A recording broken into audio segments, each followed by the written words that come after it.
বিভিন্ন বিভাগৰ কেলেংকাৰীক লৈ নলবাৰীত জাকিৰ হুছেইনৰ সংবাদমেল। জলজীৱন, জলসিঞ্চন, কৃষি, মীন বিভাগত কেলেংকাৰীক লৈ সংবাদমেল। নলবাৰীত APCCৰ নেতা জাকিৰ হুছেইন চিকদাৰৰ সংবাদমেল। অসম বিধানসভাৰ অধিৱেশনত উত্থাপন কৰা বিভিন্ন প্ৰশ্নক লৈ নলবাৰীৰ ৰাজীৱ ভৱনত আজি এক সংবাদমেল সম্বোধন কৰে অসম প্ৰদেশ কংগ্ৰেছ কমিটিৰ কাৰ্যকৰী সভাপতি তথা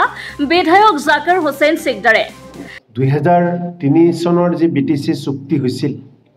বা তাৰ পিছতো যে BTR চুক্তি হৈছিল, সেই চুক্তি অনুযায়ী BTR এলেকাত থকা প্ৰতিটো জাতি জনগোষ্ঠীৰ মানুহৰ প্ৰতি যাতে কোনো বৈষম্য কৰা নহয় বা ষষ্ঠনুচ্ছেদ যিসমূহ এলেকা বৰ্তমান পৰিচালিত হৈ আছে, সেই এলেকাসমূহত যাতে জাতি জনগোষ্ঠীৰ প্ৰতি বৈষম্য কৰা নহয়, সকলোকে যাতে সম অধিকাৰ দিয়া হয়, তাৰ ওপৰত আলোচনা কৰা হৈছিল। আমাৰ বিধানসভাত কংগ্ৰেছ দলৰ বিধায়কসকলে বিভিন্ন বিষয়ক লৈ কৰা প্ৰশ্নৰ প্ৰসংগ সমূহক লৈ নলবাৰীৰ ৰাজীৱ ভৱনত আজি এক সংবাদমেল সম্বোধন কৰে কংগ্ৰেছ দলৰ কাৰ্যকৰী সভাপতি জাকিৰ হুছেইন চিকদাৰে। কংগ্ৰেছ দলৰ পৰা দাবী জনোৱা হৈছিল আৰু কেন্দ্ৰীয় চৰকাৰৰ ফালৰ পৰা ষষ্ঠ অনুষ্ঠিত যিসমূহ এলেকা, সেই এলেকাসমূহত প্ৰথম দিন যেতিয়া 19 তাৰিখ অসম বিধানসভাত যেতিয়া অধিৱেশন আৰম্ভ হৈছিল আৰু সেইদিনাই প্ৰথমতে আমি আপোনালোকে জানে গোটেই দেশ কঁপাই যোৱা, গোটেই ৰাজ্য কঁপাই যোৱা উমৰাংচুৰ কয়লাখনিত আবদ্ধ শ্ৰমিকসকল যিসকল মৃত্যুবৰণ কৰিলে, এই অবৈধ কয়লাখনিৰ যি সিন্ডিকেট চলি আছে তাৰ ওপৰত আমি দাবী উত্থাপন কৰিছিলোঁ। আৰু শ্ৰমিকসকল কাৰ কাৰণে মৃত্যু হ'ব লগা হ'ল, সেই অবৈধ কয়লাখনিৰ লগত কোন কোন জড়িত, শাসকে পক্ষৰ কোন কোন জড়িত, জিলাৰ আয়ুক্তৰ পৰা আৰম্ভ কৰি আৰক্ষী অধীক্ষকৰ পৰা আৰম্ভ কৰি তাত ফৰেষ্ট ডিপাৰ্টমেণ্টৰ পৰা আৰম্ভ কৰি আমাৰ যে পৰিবহণ বিভাগৰ পৰা আৰম্ভ কৰি কোন কোন বিষয়া জড়িত, তাৰ বিষয়ে আমি বিধানসভাত এইটো দাবী জনাইছিলোঁ। আমি আলোচনাৰ কাৰণে তেখেতসকলক অনুৰোধ জনাইছিলোঁ যে এই আলোচনা হ'ব লাগে, কাৰণ ৰাজ্যখনৰ অত্যন্ত এটা জ্বলন্ত এইটো সমস্যা। কাৰ ভুলৰ কাৰণে বহু মাতৃ আজি সন্তান হাৰা হ'ল, বহু পত্নী আজি স্বামী হাৰা হ'ল, বহু সন্তান আজি পিতৃ হাৰা হ'ল, তাক আমি জনাব লাগে ৰাজ্য চৰকাৰখনে।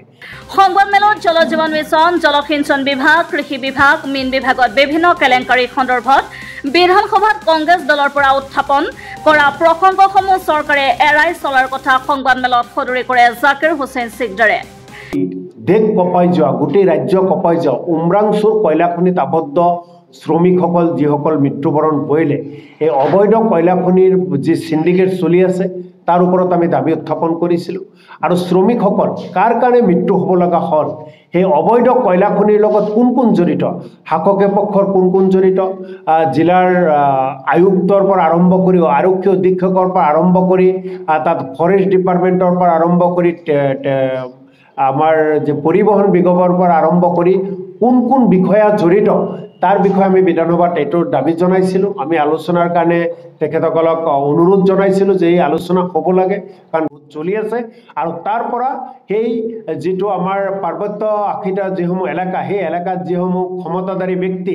কোনোবা এজন ক্ষমতাধাৰী ব্যক্তিৰ পত্নীৰ নামত গোটেইখিনি অবৈধ সিন্ডিকেট, ৰাজ্যখনৰ অত্যন্ত এটা জ্বলন্ত এইটো সমস্যা। কাৰ ভুলৰ কাৰণে বহু মাতৃ আজি সন্তান হাৰা হ'ল, বহু পত্নী আজি স্বামী হাৰা হ'ল, বহু সন্তান আজি পিতৃ হাৰা হ'ল, তাক আমি জনাব লাগে ৰাজ্য চৰকাৰখনে। কিন্তু তাৰ ওপৰত কোনো চৰকাৰে কোনো ধৰণৰ উত্তৰ নিদিলে। কিন্তু আমাৰ বিধায়িনী দলৰ পৰা চেষ্টা কৰা গৈছিল আৰু বিধায়ক হিচাপে মোৰ লগতে আমাৰ আন আন সতীৰ্থ বিধায়কসকলেও ইয়াৰ ওপৰত প্ৰশ্ন উত্থাপন কৰিছিল। আৰু একেদৰে বান গৰাখহনীয়াই অসমত লাখ লাখ লোকক ভূমিহীন আৰু গৃহহীন কৰাক লৈ বিধানসভাত উত্থাপন কৰা প্ৰশ্নত চৰকাৰৰ কোনো সদুত্তৰ নোপোৱাৰ অভিযোগ আনে কংগ্ৰেছ দলৰ কাৰ্যকৰী সভাপতি জাকিৰ হুছেইন চিকদাৰে।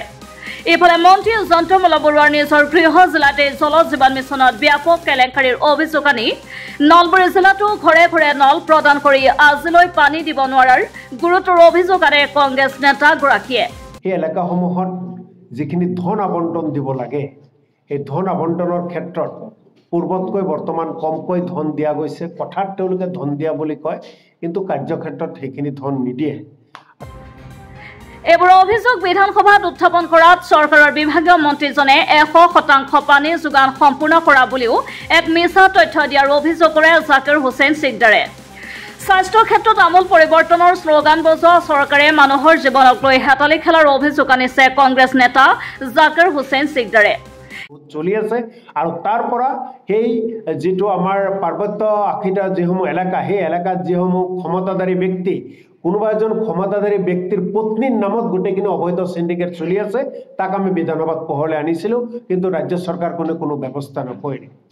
চিকিৎসালয়ত নথকা ঔষধ চিকিৎসকে লিখিব নোৱাৰিব তেনে অৱস্থাত ৰোগীৰ কি বিলাই হ'ব পাৰে বুলি প্ৰশ্ন উত্থাপন কৰে কংগ্ৰেছ নেতা তথা বিধায়কগৰাকীয়ে ইপিনে স্বাস্থ্য বিভাগে চিকিৎসকসকলক পৰামৰ্শ দিছে যে যি মেডিচিন চিকিৎসালয়ত উপলব্ধ নাই আপোনালোকে মেডিচিন বেলেগ মেডিচিন নিলিখিব অৰ্থাৎ এজন ৰোগীৰ যি মেডিচিনৰ দৰকাৰ সেই মেডিচিন চিকিৎসকসকলে লিখিব লাগে কিন্তু চিকিৎসালয়ৰ যেটো ভৰাল মেডিচিনৰ যেটো ভৰাল তাত মজুত নথকাৰ কাৰণে তেওঁলোকে লিখিব নোৱাৰে যাৰ বাবে ৰোগীসকলক ডক্টৰে চিকিৎসাৰ কথা কৈছে যে আপোনাৰ এইটো ৰোগ কিন্তু তেওঁলোকে মেডিচিন কিনি লিখিব পৰা নাই গতিকে সমগ্ৰ ৰাজ্যত ৰাজ্য চৰকাৰ বৰ্তমান ব্যৰ্থ হৈছে স্বাস্থ্য বিভাগ ব্যৰ্থ হৈছে সাধাৰণ ৰোগীক সুচিকিৎসা প্ৰদানৰ ক্ষেত্ৰত সমগ্ৰ ৰাজ্যতে স্বাস্থ্য বিভাগ অসম চৰকাৰ ব্যৰ্থ হৈছে বুলিও তেওঁ মত ব্যক্ত কৰে ৰোগীসকলক ডক্টৰে চিকিৎসাৰ কথা কৈছে যে আপোনাৰ এইটো ৰোগ কিন্তু তেওঁলোকে মেডিচিন কিনি লিখিব পৰা নাই গতিকে সমগ্ৰ ৰাজ্যত ৰাজ্য চৰকাৰ বৰ্তমান ব্যৰ্থ হৈছে স্বাস্থ্য বিভাগ ব্যৰ্থ হৈছে সকলো চিকিৎসালয়তে যিখিনি মেডিচিনৰ প্ৰয়োজন বা চৰকাৰৰ ফালৰ পৰা যিখিনি বিনামূলীয়া মেডিচিন যোগান ধৰিব লাগে বৰ্তমান ৰোগীসকলক দিব পৰা নাই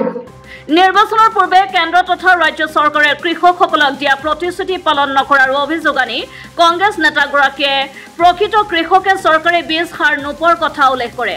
তেওঁ কয় প্ৰকৃত কৃষকে লাভ কৰিবলগীয়া বীজ সাৰ এছপি বিজেপি নেতাৰ জৰিয়তে কলা ব্যৱসায়িক জগতলৈ যোৱাৰ বিস্ফোৰক আনে আমি জানো অসম কৃষি প্ৰধান এখন অঞ্চল অসম কৃষি প্ৰধান এখন ৰাজ্য